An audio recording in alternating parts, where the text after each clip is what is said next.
하나님의 평강과 축복이 여러분과 함께 하시길 주님의 이름으로 축원합니다.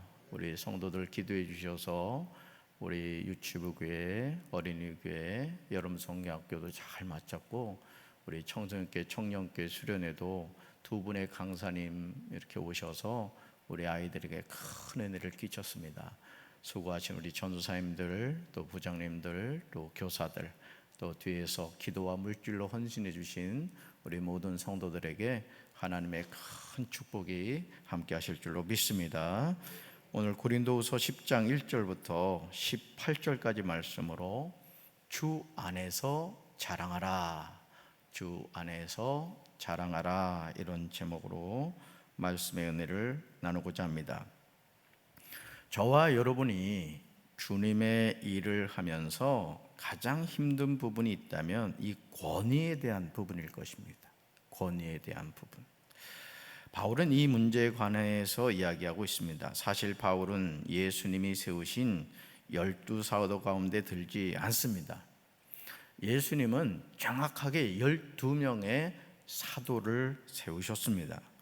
그럼에도 바울은 자신의 모든 서신에서 계속해서 이 말을 해요. 하나님의 뜻을 따라 그리스도 예수의 사도 바울. 아주 이것을 계속해서 얘기합니다. 그런데 예수님이 몇 명의 사도를 세우셨다고요? 12명을 세우셨거든요. 그러니까 사실 바울은 엄밀하게 말하면 사도라고 할 수가 없죠. 오늘 저와 여러분이 목사, 장로, 권사, 집사, 성도라는 직분을 가지고 살아갈 때 이 권위의 문제는 계속해서 일어납니다. 담임 목사가 어떤 교회적인 일을 할 때도 사실 이 권위의 문제 때문에 갈등이 일어나거든요. 뭐 예를 들어 그렇습니다. 우리 금교원 장로님, 고한순 장로님 계십니다마는 사실 담임 목사가 아들 나이보다도 어리단 말이에요. 자, 이런 경우에 어떤 담임 목사의 권위를 어떻게 존중할 거냐, 이런 부분에 대해서 사실은 교회 안에서 갈등이 많고, 예를 들어 장로님과 또 권사님 사이에서 그렇거든요. 연배가 어리다거나 뭐 여러 가지가 있어요. 자, 그럴 때 한 부서를 맡아 장로님이 어떤 일을 이렇게 합시다 라고 얘기할 때 마음속으로 나이도 어린 것이, 이런 마음이 들 수 있다는 거야. 그러니까 이게 사실 교회 안에서 참 어려운 부분입니다. 그렇지만 우리 강경제일교회가 부흥하는 교회가 되고 하나님이 기뻐하시는 교회가 되려면은 이런 질서적인 권위의 문제를 여러분 잘 지켜나가시길 바랍니다. 아멘. 그게 참 중요한 거예요. 그래서 고린도후서 10장은 우리가 자신에게 하나님이 주신 권위를 어떻게 세워가야 할 것인가에 대해서 중요한 사실을 가르쳐 주죠. 권위는 자기 자신이 주장하거나 세우는 것이 아니에요. 예를 들어 저도 강경제일교회 담임 목사로서 제가 무슨 인간적인 힘이 있거나 여러분들보다 뭐 뛰어나게 잘난 것이 있는 게 아니거든요. 사실 이렇게 지나다 보면 우리 담임 목사님 참 이런 부분이 약하구나, 이런 부분이 부족하구나, 그게 보인단 말이에요. 그러면 제가 어떻게 이 교회 담임 목사로서 이 교회를 이끌어 갑니까? 이유는 한 가지예요. 하나님이 부족한 나를 강경제일교회 31대 담임 목사로 세워주셨다는 자의식을 가져야 되고, 또 성도 여러분들은 그래, 하나님이 하나님의 때 우리 교회에 박재진 담임 목사님과 우리 김영심 사모님을 보내주셨어. 우리가 목사님 네 분과 함께 행복한 교회, 부흥하는 교회, 주님이 기뻐하시는 교회를 세워가야 돼. 이런 마음을 가지고 우리가 한 마음이 될 때 여러분, 우리 강경제일교회 역사 가운데 전무후무한 부흥이 일어나게 될 줄로 믿습니다. 그래서 여러분들이 이 권위에 대한, 여러분 장로님들도 마찬가지예요. 장로님들도 내가 뭐 잘나고 똑똑해서 내가 뭐 자랑할 거 있어서 장로가 되었다, 그런 마음 갖지 않으시겠지만 궁극적으로는 그렇습니다. 장로의 직임도 하나님이 세우시는 거예요. 뭐 하라고? 주님의 일을 하라고. 그러니까 여러분들도 그 직분에 맞게 항상 겸손한 마음으로 다스리려고 하지 말고 항상 섬기는 마음으로 주님의 사명 감당하게 되시기를 주님의 이름으로 축원합니다. 그러므로 우리는 겸손하게 주님의 권위에 순종해야 돼요. 그래서 담임 목사도 항상 하나님 앞에서 겸손해야지, 그냥 뭐 자기가 목사라고 교만 떨면은 하나님은 또 혼난다고요. 여러분, 우리 혼나지 말고 잘합시다. 할렐루야. 자, 첫 번째로 1절 보시면, 부르심을 받은 사람은 그리스의 온유와 간용으로 사람을 권하여야 합니다. 바울은 1절에서 자신에 관하여 다음과 같이 소개하죠. 1절 같이 읽습니다. 너희를 대면하면 유순하고 떠나 있으면 너희에 대하여 담대한 나 바울은 이제 그리스의 온유와 간용으로 친히 너희를 권하고. 아멘. 바울은 자신을 소개하면서 고린도 교회 성도를 대면할 때 유순하고 떠나 있을 때는 담대하다고 말하고 있습니다. 그런 바울이 고린도 교회 성도들에게 그리스의 온유와 간용으로 친히 권하고 있음을 보게 되죠. 그러면서 2절에서 이렇게 말해요. 2절 같이 읽습니다. 또한 우리를 육신에 따라 행하는 자로 여기는 자들에 대하여 내가 담대히 대하는 것 같이 너희와 함께 있을 때에 나로 하여금 이 담대한 태도로 대하지 않게 하기를 구하노라. 아멘. 바울과 그 일행에 대한 평가가 뭐예요? 육신에 따라 행하는 자였다, 이거예요. 그러니까 여러분, 우리가 어떤 주님의 일을 감당할 때 주변 사람들이 저와 여러분에 대한 평가가 있단 말이에요. 근데 그 평가가 정확한 평가일 수도 있고, 어떤 경우에는 어떤 그 개인의 어떤 감정이 담긴 평가가 있을 수 있다는 것이죠. 바울은 이 사실에 대해서 변호하고 있습니다. 3절에서 바울은 이 사실을 말하죠. 3절 같이 읽습니다. 우리가 육신으로 행하나 육신에 따라 싸우지 아니하노니. 바울은 자신과 동역자들이 육신으로 행하지만 육신에 따라 싸우지 않음을 밝힙니다. 그러니까 사람들이 뭐 하고 있는 거예요? 지금 바울과 그 일행이 육신으로 행하는 것을 보면서 육신에 따라 행하는 자다, 이렇게 말한 거예요. 그 중심은 그렇지는 않은데 지금 오해하고 있는 것이죠. 그 외에 4절과 5절에서 중요한 사실을 말해요. 여러분, 이 말씀 우리가 암송해야 될 말씀이기도 합니다. 같이 읽습니다. 우리의 싸우는 무기는 육신에 속한 것이 아니요 오직 어떤 견고한 진도 무너뜨리는 하나님의 능력이라. 모든 이론을 무너뜨리며 하나님 아는 것을 대적하여 높아진 것을 다 무너뜨리고 모든 생각을 사로잡아 그리스도에게 복종하게 하니. 아멘. 바울은 자신이 싸우는 무기가 육신에 속한 것이 아니라고 분명하게 말합니다. 참 중요합니다. 정필도 목사님 그 집회 말씀 가운데 그 얘기를 하더라고요. 장로가 돼서 축복을 받아야지 저주를 받으면 안 된다는 거예요. 아멘. 그러니까 여러분, 우리가 주님의 일을 할 때도 그래요. 저도 이 주님의 일을 하면서 어릴 때부터 꿈꿨던 목사가 됐잖아요. 근데 이 목회 길을 가면서 목회를 하면 할수록 뭘 느끼냐면 두려움을 느낍니다. 정말이에요. 정말 담임 목사가 바로 서지 않으면요, 교회가 바로 설 수가 없어요. 그러니까 여러분들이 담임 목사를 위해서 왜 기도해 줘야 되느냐? 여러분이 담임 목사를 위해 기도해 주지 않아서 예를 들어 담임 목사가 쓰러지기라도 해봐요. 가정에서도 그렇습니다. 가정에서도 가정이 영적으로든 육적으로든 건강해서 가정을 이끌어가야 가정이 평안한 거예요. 아멘. 그래서 저는 이 목회를 하면서 늘 제 자신이 얼마나 주님의 일을 잘 감당해야 되는가, 그런 생각을 참 많이 하거든요. 자, 그렇다면 바울은 무엇으로 싸우는 것일까? 첫째, 오직 어떤 견고한 진도 무너뜨리는 하나님의 능력을 가지고 한다는 거예요. 저는 우리 사랑하는 성도들이 주님의 일을 할 때 하나님의 능력으로 하시길 주님의 이름으로 축원합니다. 둘째, 모든 이론을 무너뜨린다는 거예요. 여러분, 하나님의 일은 말로 하는 게 아닙니다. 이론으로 하는 게 아니에요. 하나님의 능력 가지고 말씀으로 하는 줄로 믿습니다.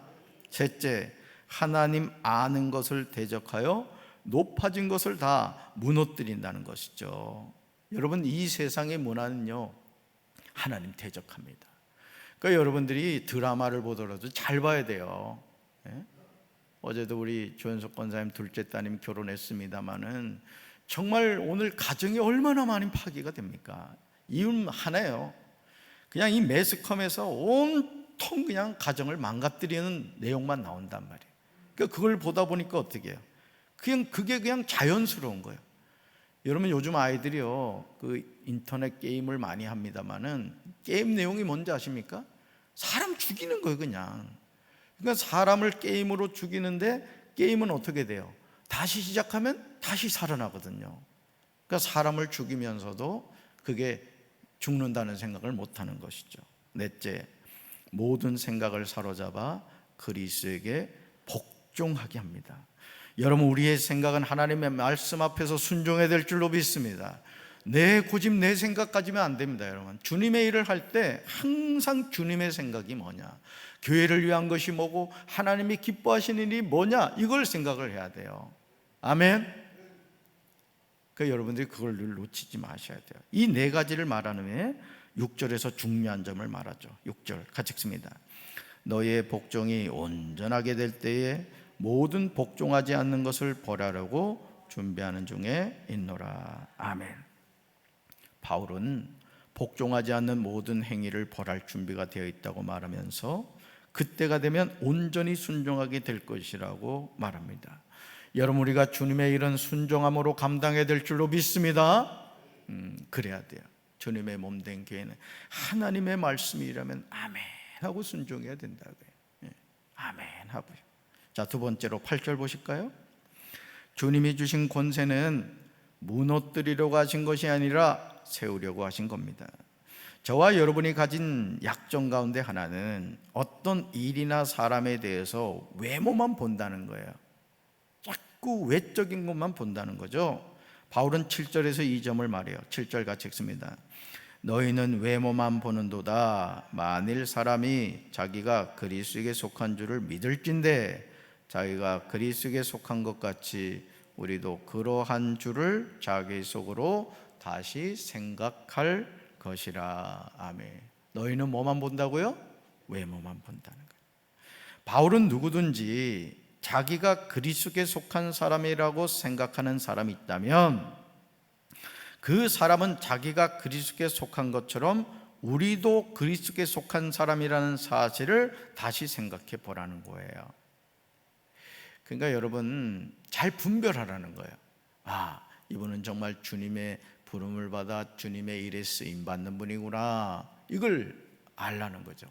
그리고 주님의 일을 할 때 아론과 훌, 저도 늘 기도합니다마는 아론과 훌을 세워가라는 거예요. 할렐루야.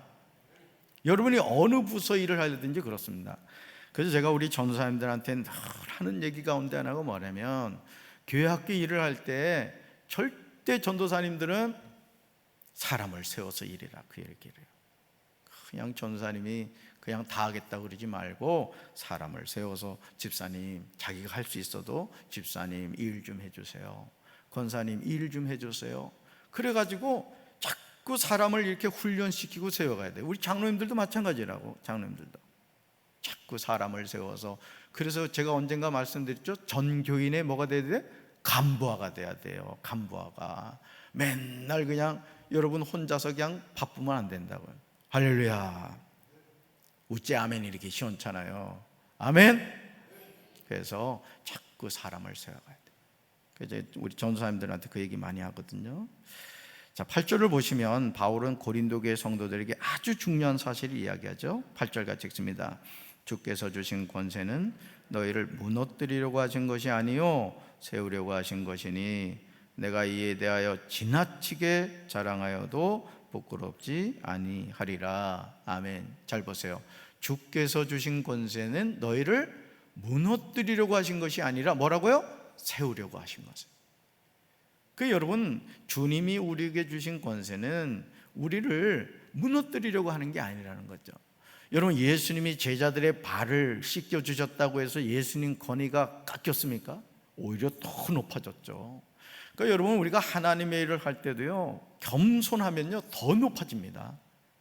그래서 강경제일교회에서 제일 겸손해야 될 사람이 누구라고요? 담임 목사예요. 그 다음 우리 목회자들, 그 다음 우리 장로님들. 그냥 담임 목사, 목회자, 장로만 겸손하면 우리 교회는 그냥 되는 거예요. 할렐루야, 아멘. 그렇게 돼야 됩니다. 자, 그래서 주님이 주신 권세는 세우려고 하신 것이다. 주님이 주신 권세는 우리를 무너뜨리려고 하지 않는다. 바울은 이 말을 한 후에 9절, 10절, 11절에서 자신의 심정을 토로하고 있어요. 우리 말씀 같이 읽습니다.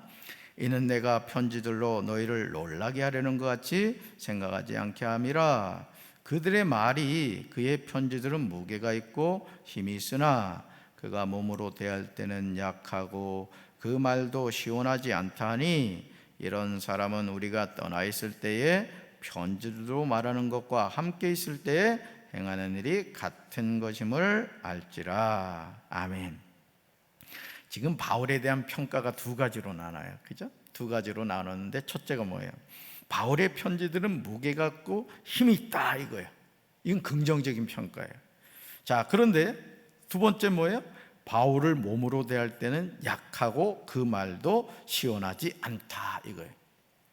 그래서 사실은 이 바울의 서신을 보면 여러분 아시죠? 그 사단의 가시가 있었다 뭐 이런 표현도 나오고 합니다만은 그걸 이제 신학자들은 그 간질병이 있지 않았느냐 뭐 이렇게 이제 추정해요. 또 안질이 있지 않았느냐 뭐 그렇게 얘기하는데 어쨌든 육신적인 약함을 가지고 있었어요. 그 편지를 대할 때는 야, 이 바울 대단한 사람이다 이래 생각했는데 만나 보니까는 별로 은혜가 안 되는 거야. 지금 그 얘기를 지금 바울이 하고 있는 거예요.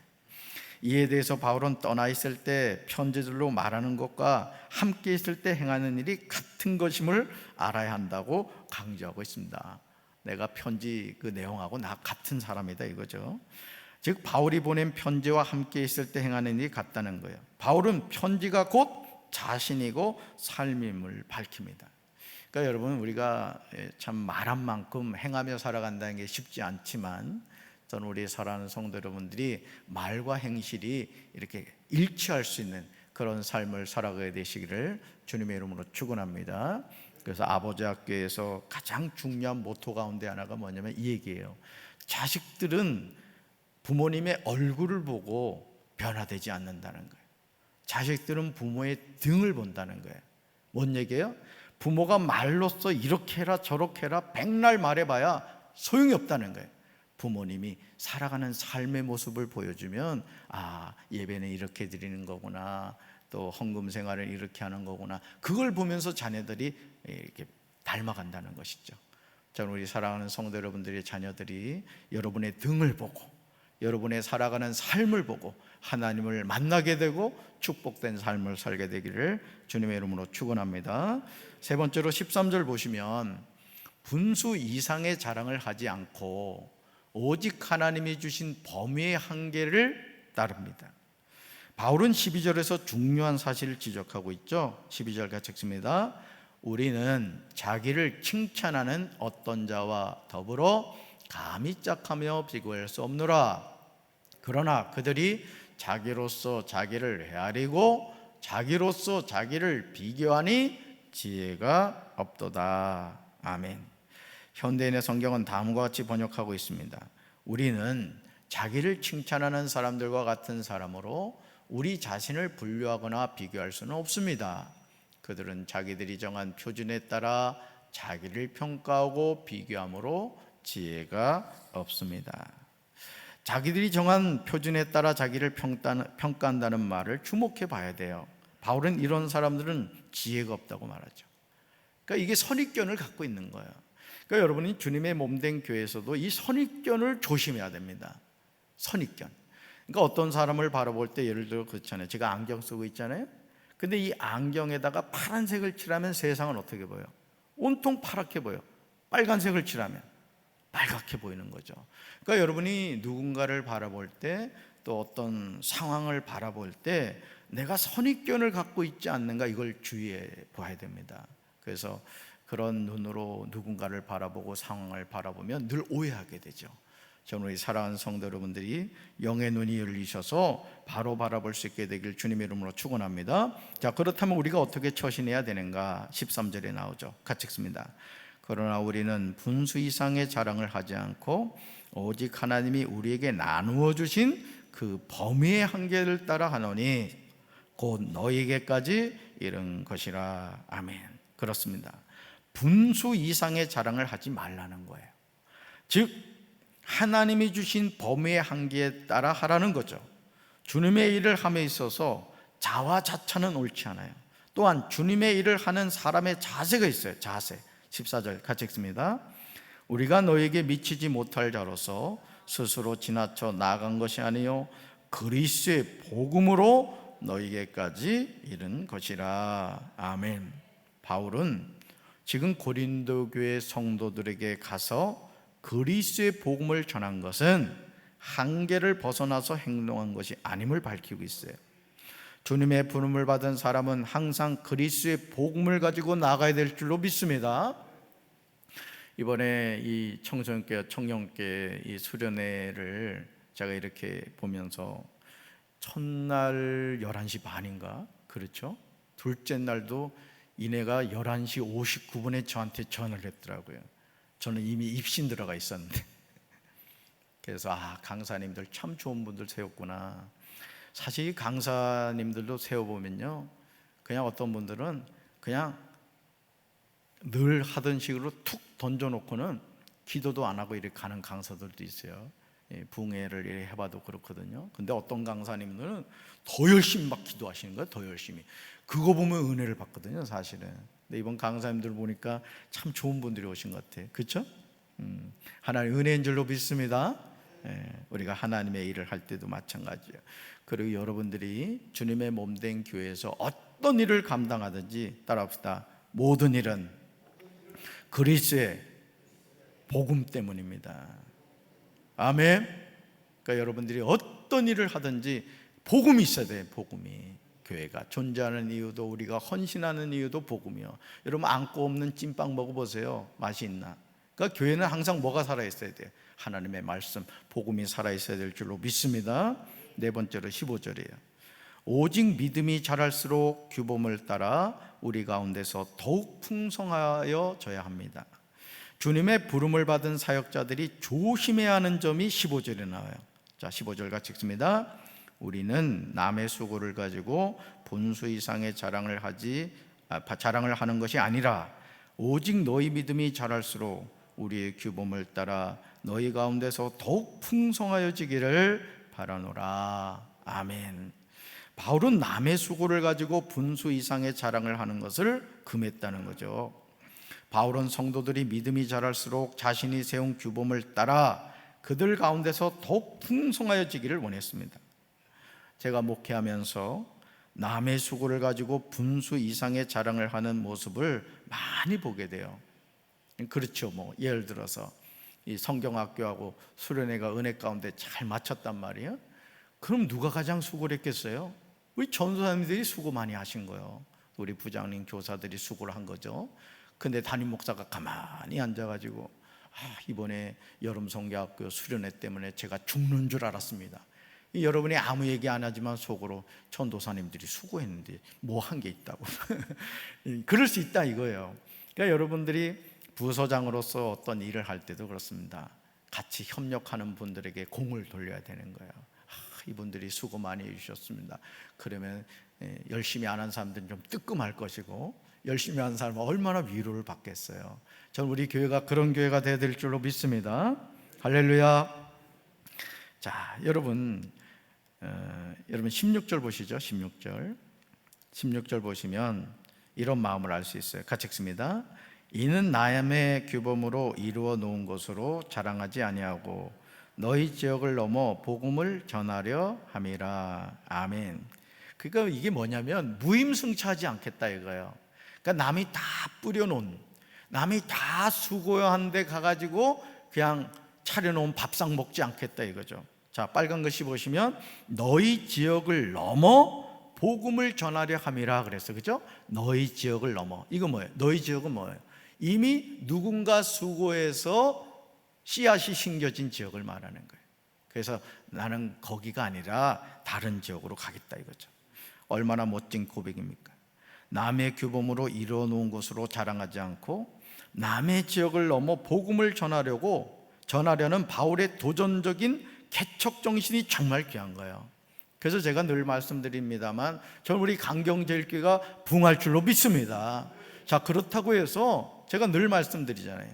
어제도 금강둔치에 가서 이렇게 걷는데 세상에 3개월 전에 우리 집사람 그 해남에서 이사 온 사람이 3개월 전에 이사를 왔는데 우리 교회도 한번 가볼까 하다가 이웃교회 등록을 한 거야. 세상에 그냥 갑자기 배가 막 아프고 막 그런 거예요. 우리 교회 오지 말이야. 뭔 얘기인지 아시겠죠? 그렇지만 어떻게 하나님이 그분을 그 교회로 보내신 거라고요. 그건 뭐예요? 그냥 열심히 신앙생활 하십시오 이래야지 우리 교회로 오셔야 된다고 이러면 되겠어요? 안 되겠어요? 안 된다 그런 얘기예요. 아시겠죠? 자, 그러면서 17절과 18절에서 중요한 사실을 고백해요. 우리 외워야 될 말씀이에요. 같이 읽습니다. 자랑하는 자는 주 안에서 자랑할지니라. 옳다 인정함을 받는 자는 자기를 칭찬하는 자가 아니요 오직 주께서 칭찬하시는 자니라. 아멘. 자랑하는 자는 누구 안에서 자랑해야 된다? 주님 안에서. 옳다 인정함을 받는 사람은 오직 주님이 칭찬하시는 사람이에요. 저는 주님께 칭찬받는 목사가 되고 싶어요. 우리 강경제일교회 성도들 주님이 칭찬받는 성도들 되기를 주님의 이름으로 축원합니다. 자기를 칭찬하는 사람은 주님께 옳다 인정함을 받지 못해요. 저는 강경제일교회 모든 성도의 믿음이 성장하고 성숙하게 되길 주님의 이름으로 축원합니다. 주님이 칭찬하시는 사람 바로 강경제일교회 성도들인 줄로 믿습니다. 오늘도 우리 열심히 거룩한 성일 하나님께 힘껏 예배드리고 하나님 주신 큰 은혜 받는 복된 하루 되시기를 주님의 이름으로 축원합니다. 가슴에 손을 얹겠습니다. 하나님 아버지, 우리가 이 세상을 살면서 하나님 없이 살아가는 인생들이 얼마나 많습니까? 많고 많은 사람들 가운데 저희들 찾아오셔서 천국 백성 삼아주시고 오늘도 이 새벽에 주님 앞에 나와 하나님을 찬양하며 말씀 들으며 기도하게 하시니 감사합니다. 우리가 사람에게 칭찬 듣는 삶이 아니라 하나님께 칭찬 듣는 삶을 살아가게 도와주시옵소서. 우리 강경제일교회가 말씀과 기도가 살아있어 영혼을 구원하는 일에 앞장서게 도와주시옵시고, 강경이 강경제일교회 때문에, 논산과 연무가 강경제일교회 때문에 하나님의 축복받게 도와주시옵소서. 예수님의 이름으로 간절히 기도합니다. 아멘.